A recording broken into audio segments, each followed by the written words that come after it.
also got my top 5, and we're going to be talking about something that really annoys Aaron. Where are you? Well, yeah. Well, I thought you was playing a jingle then. No. All right. Yeah, I know. What are we talking about then? Don't worry, I can mute you like that. If I play a jingle, you've been thrown this week, haven't you? Because it's not Tuesday night. It is. I'm all over the shop. I've got a big sun trap in my face. The light's beaming down, so I can see it. I can barely see your one eye because. Sorry about that. It's not a bad thing. We were going to talk about ghosts this week. Let's just cover this, but because we're not live. Yeah, I want to talk about ghosts and paranormal. So you've got 1 week, get your ghost stories into us. You can email us, thepodcasthut@gmail.com. Send us your ghost stories. I asked people on Facebook and they've already been sending in stuff. And we've got a bloke who says he can be a clairvoyant. Wow. And he can do us a reading on the show. Do you believe in that stuff, Aaron? The ghost thing, yes. Do you? Recently where I work now, it's on an old monastery. Oh, good God. Why is it everybody that works somewhere, you see, I'm going to say it as it is now, right? This is good that you feel this way, because I don't believe in stuff, right? But I believe people that do clairvoyancy stuff and talk to people are idiots. What? So, yeah. I think it's a bit of a con, like... Well, there's con men and women out there in all walks of life. So maybe we'll get someone on and see if they can prove themselves. Maybe. Yeah, well, if they can prove it, yeah. Yeah. I know Paul Zenon. He's a magician. Do you know him? He's got books out. He's been on telly. Great magician. And he's not very happy about these people because I know a bit about magic. He's a magician and he knows the ins and outs of it. Now, there are people that have people that passed over, right? And they want to feel a bit more in contact. And there's reasons to do these things. It's when people prey on that emotion. That's when it gets me. That's what I don't like either. It's easy to do a cold reading if you know how to do it. I believe in fact. And everything of my thing, fact. Like, I don't want to talk about religion or anything because I think I am at the thing of everyone should believe what they want to believe and be left to believe it. Right, okay, that's fair enough. About, like, all this stuff about fighting and because of religion. I think just leave everyone alone. Yeah, that would be the ideal world, wouldn't it? I mean, if we go down a religion route, the religion thing is causing a lot of these fights, right? So we're not going to even start talking about religion on this show. No way. You know, we never want to cover it, but that's what I believe. I believe, like, in fact, and like certain things are proven and certain things aren't. Right. So I believe in what is physically. So what is proven? Fact. Well, like evolution is proven, isn't it? Is it? They've proven evolution. If we evolve from monkeys, right? Oh, I'm pretty much not far from that still, to be honest. Well, if we evolve from monkeys, how come there are still monkeys around? Well, that lot haven't evolved as much as us. Yeah. It's a long thing. It's a long time. But thanks. There's proof, isn't there? So that's another question for another show. But when it comes to, like, if some clairvoyant can come on here and tell me about somebody who I've lost.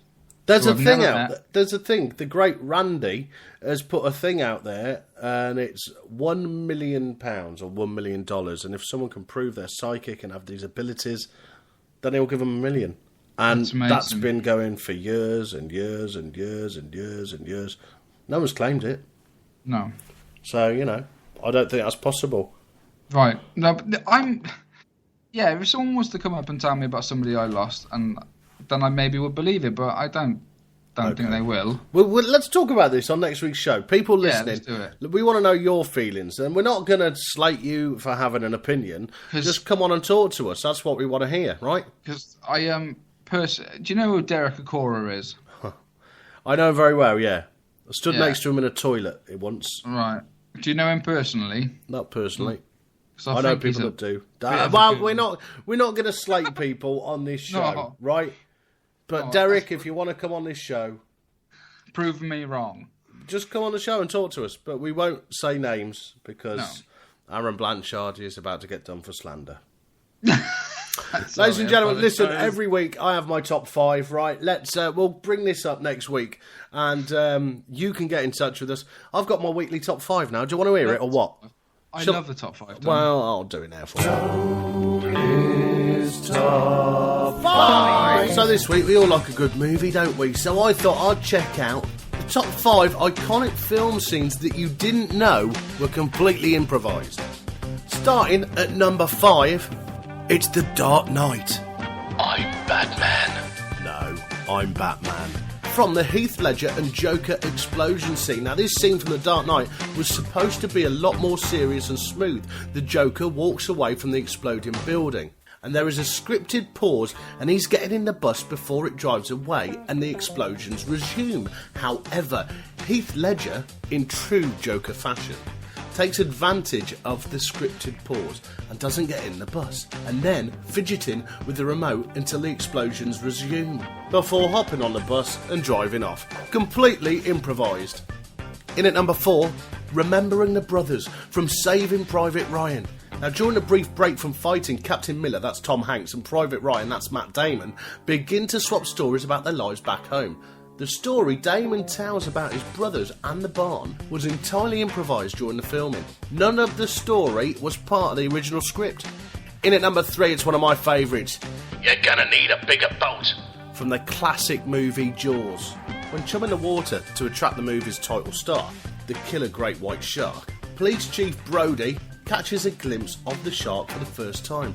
Overwhelmed with fear at just how big and monstrous this fish is, he rears up and slowly backs into the captain's quarter and utters the words to Captain Flint, the famous line, You're gonna need a bigger boat. entirely off script. In at number 2, You talking to me? You talking to me?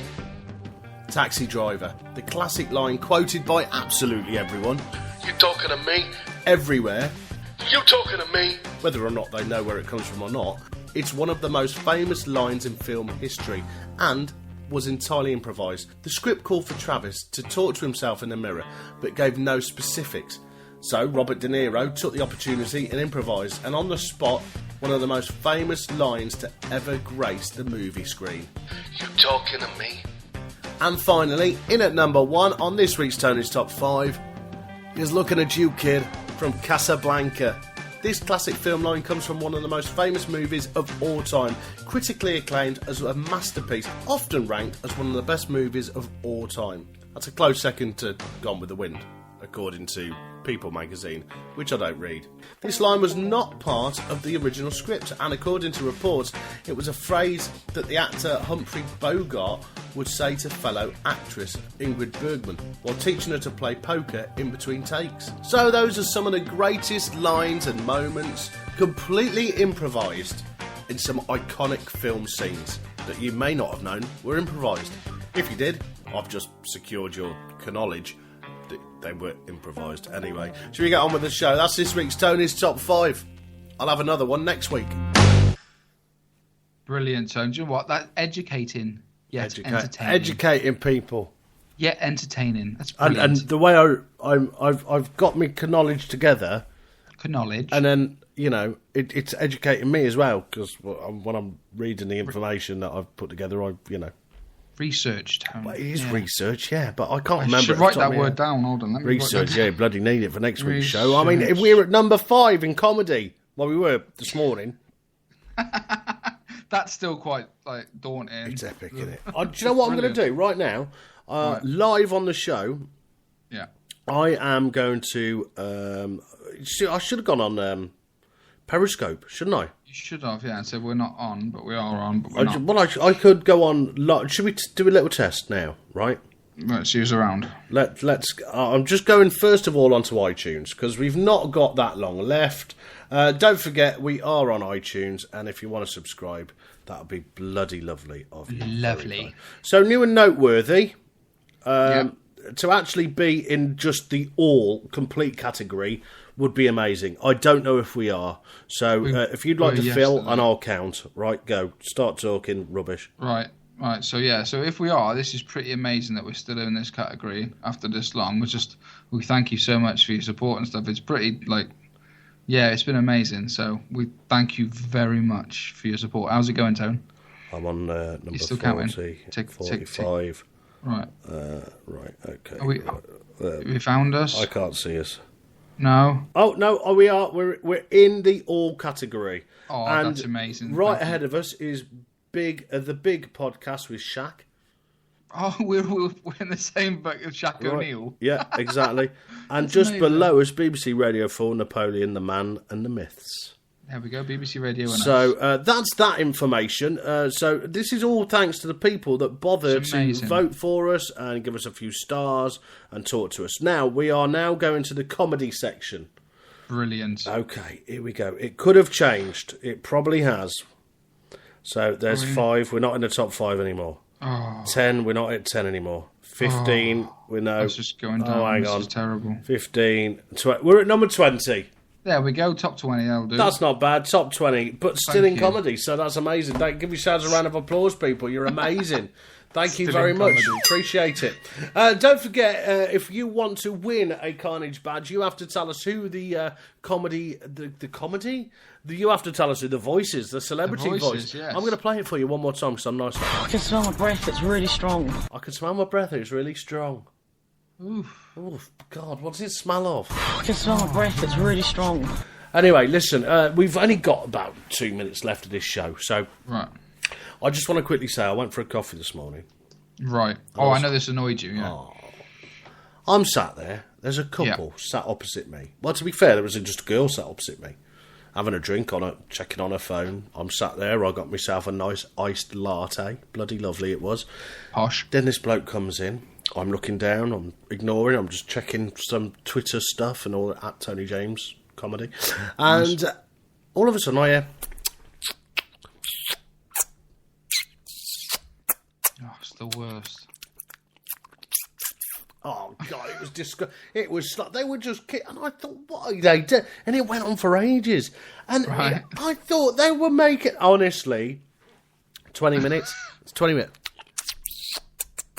Really? Honestly, it was ridiculous. And then at one point, I heard this. Oh. Oh, God. I actually heard that from the man. He actually made that noise. Oh. I thought, you've made a sex noise. Go home, take her home, sort her out. They've either missed each other or they're public perverts. Public affection perverts. Disgusting. Not over a nice latte. You don't need to see it.